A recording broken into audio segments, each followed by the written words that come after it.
Jack and the Beanstalk. There was once upon a time a poor widow who had an only son named Jack, and a cow named Milky White, and all they had to live on was the milk the cow gave every morning, which they carried to the market and sold. One morning, Milky White gave no milk, and they didn't know what to do. "What shall we do? What shall we do?" said the widow, wringing her hands. "Cheer up, mother. I'll go and get work somewhere," said Jack. "We've tried that before, and no one would take you," said his mother. "We must sell Milky White, and with the money do something, start a shop or something." "All right, mother. It's market day today, and I'll soon sell Milky White, and then we'll see what we can do." So he took the cow's halter in his hand, and off he starts. He hadn't gone far when he met a funny-looking old man who said to him, "Good morning, Jack." "Good morning to you," said Jack, and wondered how he knew his name. "Well, Jack, and where are you off to?" said the man. "I'm going to market to sell our cow here." "Oh, you look the proper sort of chap to sell cows," said the man. "I wonder if you know how many beans makes 5? "2 in each hand and 1 in your mouth," says Jack, as sharp as a needle. "Right you are," said the man. "And here they are, the very beans themselves." He went on pulling out of his pocket a number of strange-looking beans. "As you are so sharp," says he, "I don't mind doing a swap with you. Your cow for these beans." "Walker," says Jack, "wouldn't you like it?" "Ah, you don't know what these beans are," said the man. "If you plant them overnight, by morning they grow right up to the sky." "Really?" says Jack. "You don't say so." "Yes, that is so. And if it doesn't turn out to be true, you can have your cow back." "Right," says Jack, and hands him over Milky White's halter and pockets the beans. Back goes Jack home, and as he hadn't gone very far, it wasn't dusk by the time he got to his door. "What, you're back, Jack?" said his mother. "I see you haven't got Milky White, so you've sold her? How much did you get for her?" "You'll never guess, mother," says Jack. No, you don't say so. Good boy. 5 pounds, 10, 15? No, it can't be 20. "I told you you couldn't guess. What do you say to these beans? They're magical. Plant them overnight and—" "What?" says Jack's mother. "Have you been such a fool, such a dolt, such an idiot as to give away my Milky White, the best milker in the parish, and prime beef to boot, for a set of paltry beans? Take that, Jack, take that, take that. And as for your precious beans, here they go out the window. And now off to you to bed. Not a sup shall you drink, and not a bit shall you swallow this very night." So Jack went upstairs to his little room in the attic, and sad and sorry he was, to be sure, as much for his mother's sake as for the loss of his supper. At last he dropped off to sleep. When he woke up, the room looked so funny. The sun was shining into part of it, and yet all the rest was quite dark and shady. So Jack jumped up and dressed himself and went to the window. And what do you think he saw? Why, the beans his mother had thrown out of the window into the garden had sprung up into a big beanstalk, which went up and up and up till it reached the sky. So the man spoke truth after all.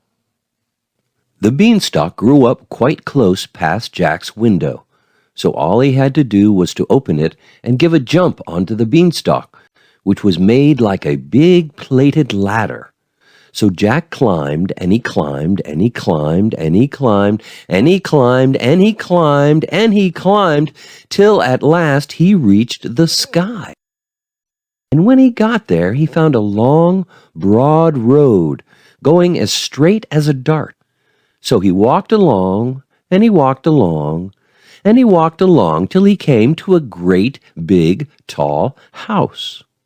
And on the doorstep there was a great, big, tall woman. "Good morning, Mum," says Jack, quite polite-like. "Could you be so kind as to give me some breakfast?" For he hadn't had anything to eat, the night before, and was as hungry as a hunter. "It's breakfast you want, is it?" says the great big tall woman. "It's breakfast you'll be if you don't move off from here. My man is an ogre, and there's nothing he likes better than boys broiled on toast. You'd better be moving on, or he'll soon be coming." "Oh, please, Mum, do give me something to eat, Mum. I've had nothing to eat since yesterday morning, really and truly, Mum," says Jack. "I may as well be broiled as die of hunger." Well, the ogre's wife wasn't such a bad sort after all. So she took Jack into the kitchen and gave him a hunk of bread and cheese and a jug of milk. But Jack hadn't half finished these when, thump, thump, thump, the whole house began to tremble with the noise of someone coming. "Goodness gracious me, it's my old man," said the ogre's wife. "What on earth shall I do? Here, come quick and jump in here."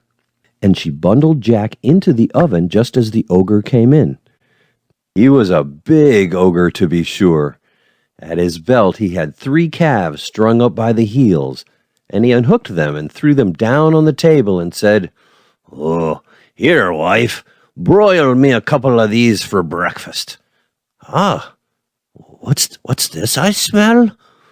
"Fee, fi, fo, fum. I smell the blood of an Englishman. Be he alive, or be he dead, I'll have his bones to grind my bread." "Nonsense, dear," said his wife. "You're dreaming. Or perhaps you smell the scraps of that little boy you liked so much for yesterday's dinner. Here, go you and have a wash and tidy up, and by the time you come back, your breakfast'll be ready for you." So the ogre went off, and Jack was just going to jump out of the oven and run off when the woman told him not to. "Wait till he's asleep," she says. "He always has a snooze after breakfast." Well, the ogre had his breakfast, and after that he goes to a big chest and takes out of it a couple of bags of gold and sits down counting them, till at last his head began to nod, and he began to snore until the whole house shook again. Then Jack crept out on tiptoe from his oven, and as he was passing the ogre, he took one of the bags of gold under his arm, and off he pelters till he came to the beanstalk, and then he threw down the bag of gold, which of course fell into his mother's garden. And then he climbed down and down and down, till at last he got home and told his mother and showed her the gold and said, "Well, Mother, wasn't I right about the beans? They really are magical, you see?" So they lived on the bag of gold for some time, but at last they came to the end of that.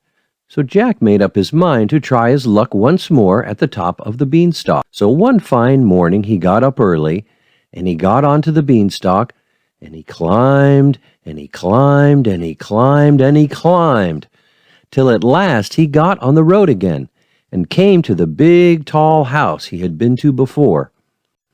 There, sure enough, was the big, tall woman a-standing on the doorstep. "Good morning, Mum," says Jack as bold as brass. "Could you be so good as to give me something to eat?" "Go away, my boy," said the big, tall woman, "or else my man will eat you up for breakfast. But aren't you the youngster who came here once before?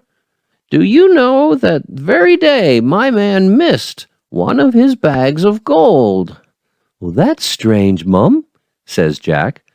"I dare say I could tell you something about that, but I'm so hungry I can't speak until I've had something to eat." Well, the big, tall woman was that curious that she took him in and gave him something to eat. But he had scarcely begun munching it as slowly as he could when, thump, thump, thump, they heard the giant's footstep, and his wife hid Jack away in the oven. All happened as it did before. In came the ogre as he did before and said, "Fee, fi, fo, fum," and had his breakfast off 3 broiled oxen. Then he said, "Wife, bring me the hen that lays the golden eggs." So she brought it, and the ogre said, "Lay." And it laid an egg all of gold. And then the ogre began to nod his head and to snore till the house shook. Then Jack crept out of the oven on tiptoe and caught hold of the golden hen, and was off before you could say Jack Robinson. But this time the hen gave a cackle which woke the ogre, and just as Jack got out of the house he heard him calling, "Wife, wife, what have you done with my golden hen?" And the wife said, "Why, my dear?" But that was all Jack heard, for he rushed off to the beanstalk and climbed down like a house on fire. And when he got home, he showed his mother the wonderful hen and said, "Lay," to it, and it laid a golden egg every time he said, "Lay." Well, Jack was not content, and it wasn't very long before he determined to have another try at his luck up there at the top of the beanstalk. So one fine morning he got up early and went to the beanstalk, and he climbed and he climbed and he climbed and he climbed till he got to the top. But this time he knew better than to go straight to the ogre's house, and when he got near it he waited behind a bush till he saw the ogre's wife come out with a pail to get some water, and then he crept to the house and got into the copper.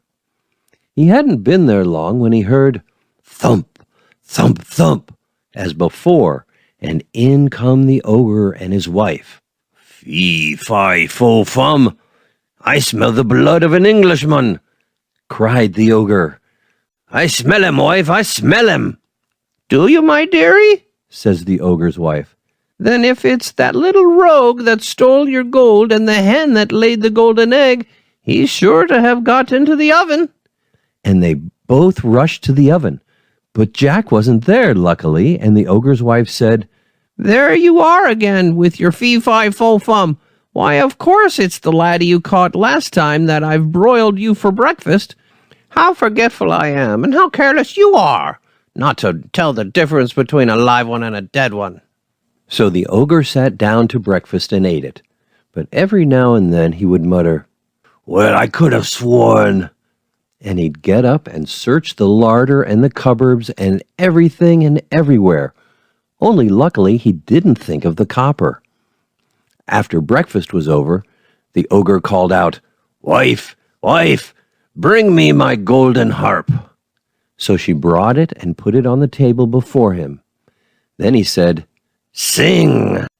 And the golden harp sang most beautifully, and it went on singing till the ogre fell asleep and commenced to snore like thunder.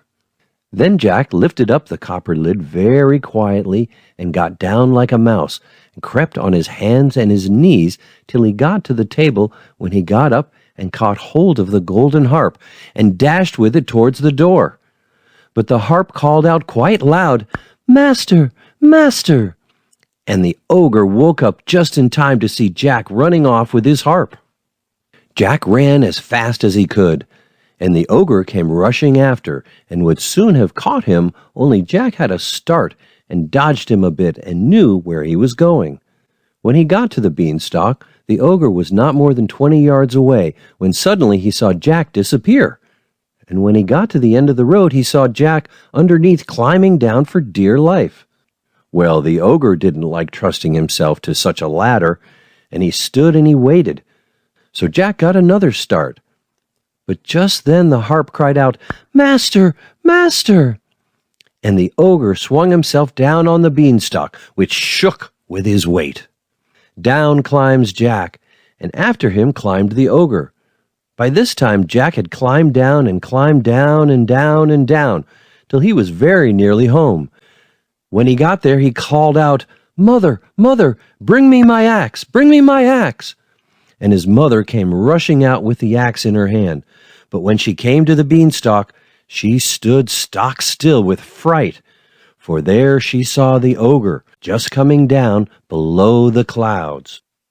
But Jack jumped down and got hold of the axe and gave a chop at the beanstalk, which cut it in half. The ogre felt the beanstalk shake and quiver, so he stopped to see what was the matter. Then Jack gave it a mighty chop with the axe, and the beanstalk was cut in two and began to topple over. Then the ogre fell down and broke his crown, and the beanstalk came tumbling after. Then Jack showed his mother his golden harp, and what with showing that and selling the golden eggs, Jack and his mother became very rich, and he married, and they lived happily ever after.